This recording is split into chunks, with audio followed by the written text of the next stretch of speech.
أعوذ بالله من الشيطان الرجيم بسم الله الرحمن الرحيم الحمد لله رب العالمين الصلاة والسلام على رسولنا محمد وعلى آله وأصحابه أجمعين رب اشرح لي صدري ويسر لي أمري واحلل عقدة من لساني يفقه قولي رب تقبل توبتي وأجب دعوتي وثبت حجتي وسدد لساني واهدي قلبي واحلل سخيمة الصدر أما بعد. Saygılı ve muhterem cemaatim, Cuma günümüz hepimizge hayırlı, mübarek olsun. Allah-u Teala keçken günahlarımızga kefaret eylesin inşallah. Allah-u Teala bütün Müslüman ümmetinin sıkıntılarından arınmasına bir sebep olsun inşallah. Saygılı dindaşlarım, bugünkü vaazımızda inşallah sizlerle insanın ve dinimizdeki olan esaslarının gerçekliği hakkında, yani bir insanın bir Müslüman olarak yaşaması bu dünyada ve onun mensup olan dini hakkında söz yürütmeye çalışacağım ve elbette ki insanın nasıl bir varlık ve Allah-u Teala'nın bu varlıkını dünyaya var etkenden son neler yollağanını, nasıl bir insan olmamızı istegenini hakkında söz yürüteceğimiz inşallah. Demek ki Allah-u Teala insanı en kıymetli bir varlık olarak bu dünyaya var etti, yarattı ve ona belli bir kanunga, belli bir nizamga, tertipke göre yaşamasını da emir etkendir. Şunun için insanı boş bırakmadı ve bu gün gecesi 124 bin peygamber gelip geçkendir.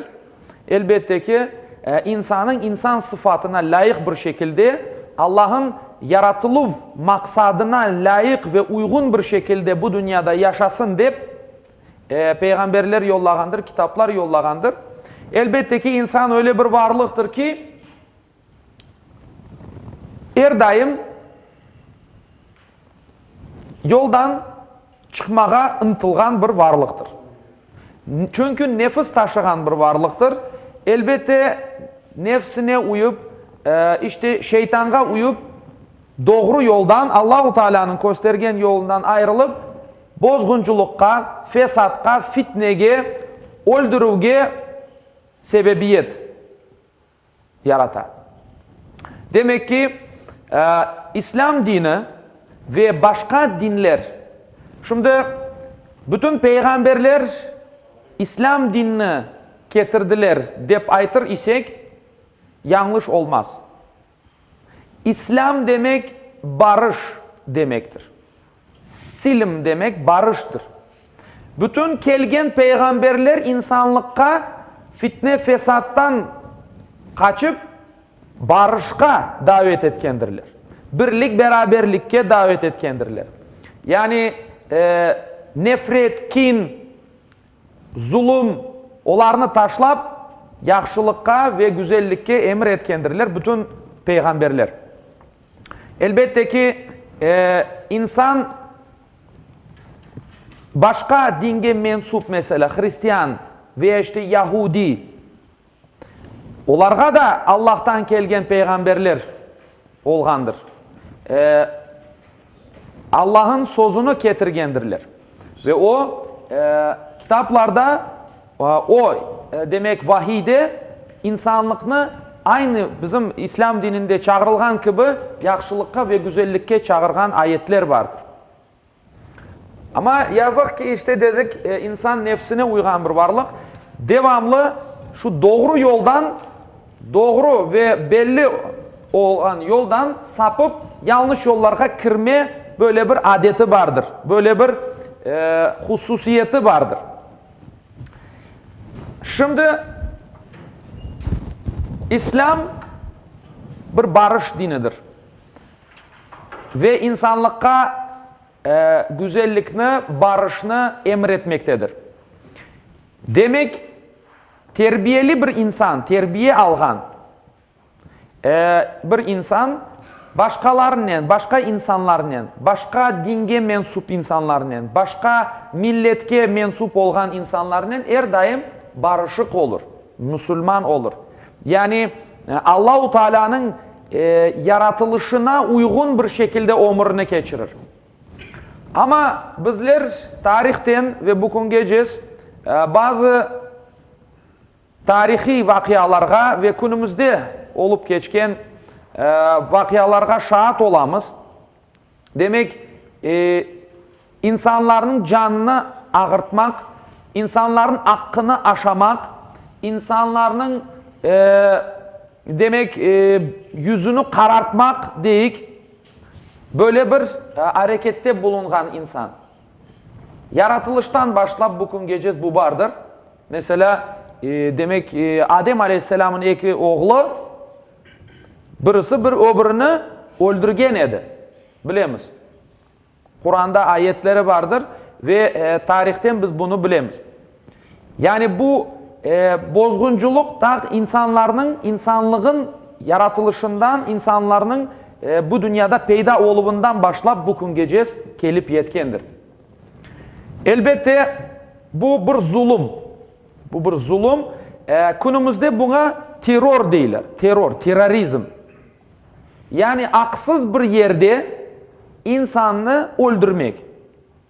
Haksız bir yerde başka insanların hakkını aşamak. Yani haksızlık yapmak. İnsanların hakkını aşamak. Adaletsizlik yapmak. Bu belli bir derecede insanı işte bozgunculukka alıp bargan şeylerdir. Bu bir zulümdür, bir terörizmdir. Şimdi elbette bu kelime, bu söz günümüzde kullanıla. Böyle elbette bazıları diyor ki insan öldürmek terörizm. Birisini atıp öldürmek ya da soymak ya da başka bir şey terörizm. Ama aslında tek bu değildir. Terörizm anlayışı altında neler var? İşte adaletsiz davranmak, birisinin hakkını aşamak, mesela birisinin aklını aylandırmak, yani adamın yanlış yolga girmesine sebep olmak, bu da bir manada bir terörizmdir, bu bir zulümdür. Eskiden zulüm de kullanılaydı, şimdi mesela öyle bir umumi bir şekilde bir kelime kullanıla, terör. Mesela demek Allah-u Teala kutsi hadiste şöyle ayta. Men zulümni özüme aram ettim. Sizge de aram kıldım. Birbirinizge zulüm etmeyiniz. Yani bizler insanmız birinciden. Müslüman olayık, Müslüman olmagan insanlar var.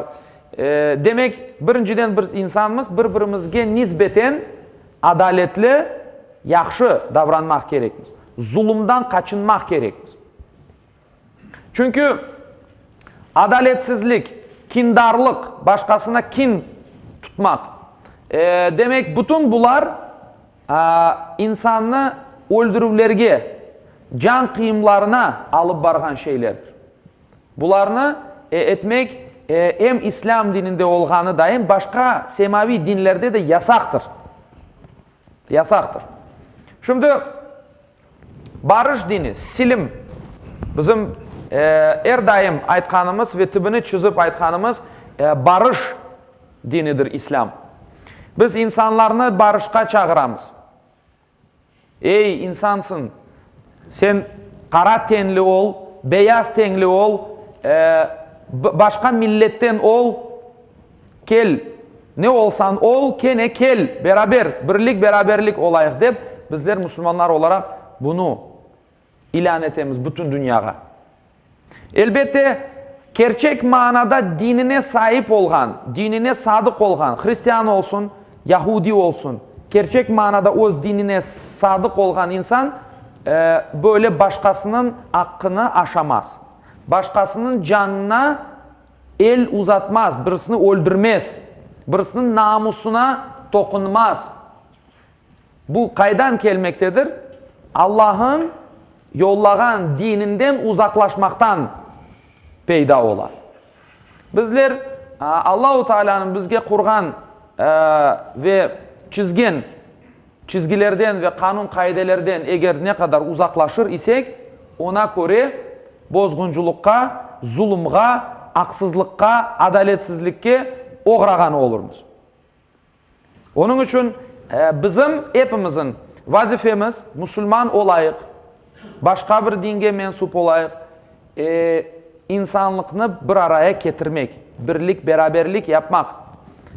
Bu insanların arasındaki bu bozgunculuknu sunni, iskustveni bir şekilde kırgızmekteler, insanlarını birbirine talaştıralar, insanlarını birbirine nefret ettirirler, provokatsiya etip insanlarını işte öyle bir perişan alga getirirler.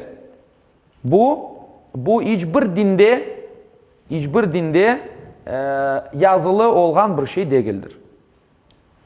Hiçbir dinde bu dinsizliknin, imansızlıkның bir alametidir. Onun için bizler laf etkenimiz vakit belli bir milletke, belli bir din mensubuna bunu yakıştırmak yanlış olur. Şu milletten olgan adam yaptı cinayetini mesela. Demek bunlar bu şekil, bunlar böyledir demek. Yanlıştır. Ya da şu din mensubu bunu yaptı, bir adam öldürdü mesela. Bütün bunlar hepsi böyledir demek yanlıştır. Mesela Müslüman olup adam öldürgen insan yok mu? Var. Cinayet işlegen yok mu? Var. Afsus ki, yazık ki ama var. Özüne Müslüman deyip ayda ama elbette ki bütün bu yaramaylıklarını, bu haramlarını etken insanlar var. Onun için bir din mensubuna veya bir milletke bazı cinayetlerini, bazı aramlıklarını ve zulümünü yakıştırmak doğru olmaz. Herkesini bir olup görmek yanlış olur. Bir olup görmek yanlış olur. Peygamber Efendimiz Muhammed sallallahu aleyhi ve sellem buyuran, insanlarga merhamet etmegen Allah da ona merhamet etmez. Bizler aramızda birbirimizge merhamet etmek gerekmiz. Birbirimizni bağışlamak gerekmiz. Birbirimizge yardım kolunu uzatmak gerekmiz. Bizler farklı insanlar içerisinde yaşamaktamız. Komşularımız, işte çalışkan yerimizdeki insanlar çeşit. Yani biz tek özümüzge, öz halkımızga ve öz Müslümanlarımızga mı tek yardım edecekmiz? Yok öyle bir şey. İnsanga değil merhamet etmegen, Müslümanga merhamet etmegen demey Peygamberimiz. Şu hususunun tibini çizmek gerek. İnsanlarga merhamet etmegen Allah-u Teala da ona merhamet etmez. Onun için bunun bir tibini çizmek istedim. Bunu doğru anlamak gerekmiz. Elbette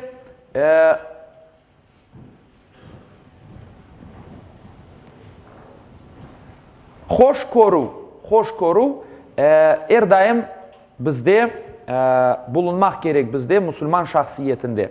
Biz başkalarına numune oluşumuz gerektir. Numune olmak gerekmiz.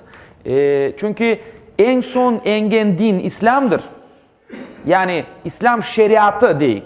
Din değil de en son İslam şeriatı engendir. İslam şeriatından o ne başka şeriatlar gelgendir. Ama onlar da Allah'tan gelgenleri için onlar da bir İslam, onlar da bir barış getirdiler. Peygamberler barış dini olarak geldiler. İnsanlarını bir araya getirmek, zulümden korçalamak, haksızlıktan, adaletsizlikten, terbiyesizlikten korçalamak için kelgenler. Ama en son kelgen şeriat İslam şeriatıdır. Onun için bizler de bu dinin mensubu olarak bütün dünyaya numune olmak gerekmiz. Numune olmak gerekmiz. Onun için yapkan hareketlerimizge, aytkan sözlerimizge elimizden kelgeni kadar dikkatli olup başkalarına işte bir misal olabilmek için harekette bulunmak gerekmiz. Çünkü elbette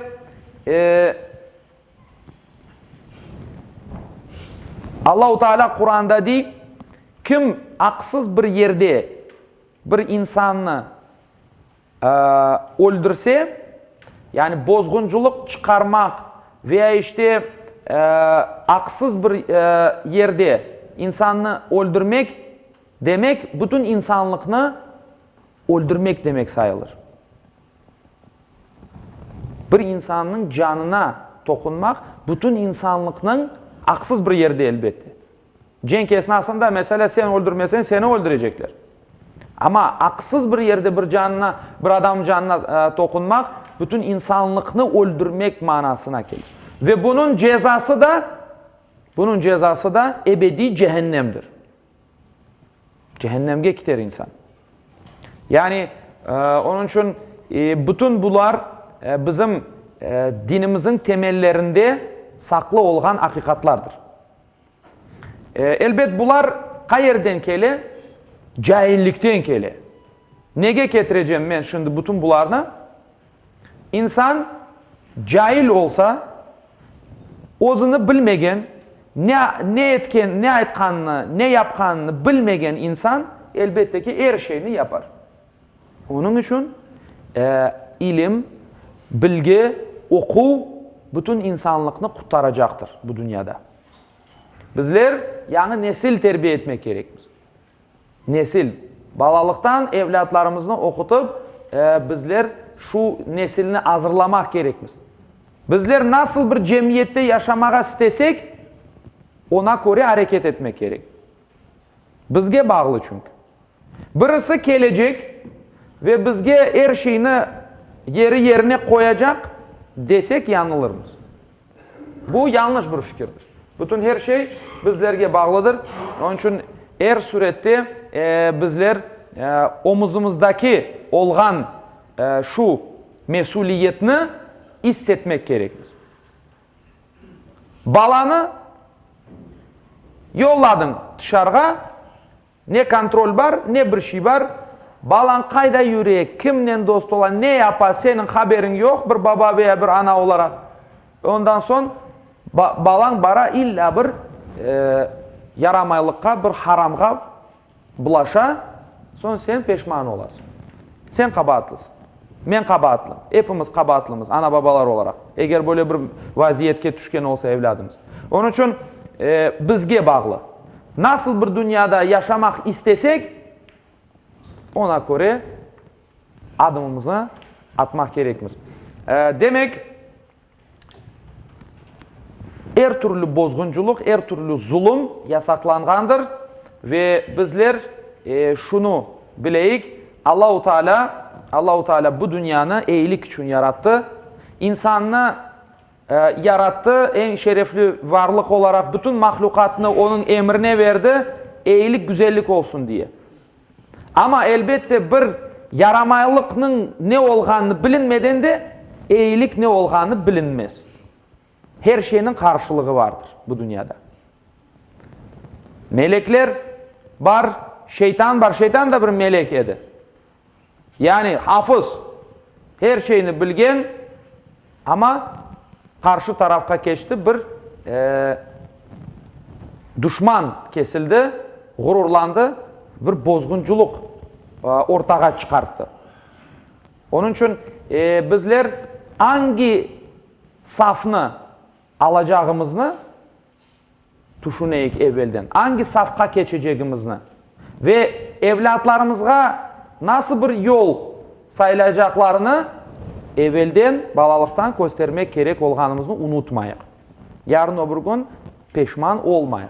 birisinin lafına inanıp, birisinin işte böyle fikir bozganlar var. Onların laflarına inanıp ballarımız yanlış yollara ketmesin. Ve böyle olmayacak kıyımlarga ve olmayacak işte haksızlıklarga, adaletsizliklerge ve öldürüvlerge sebepçi olmasınlar inşallah.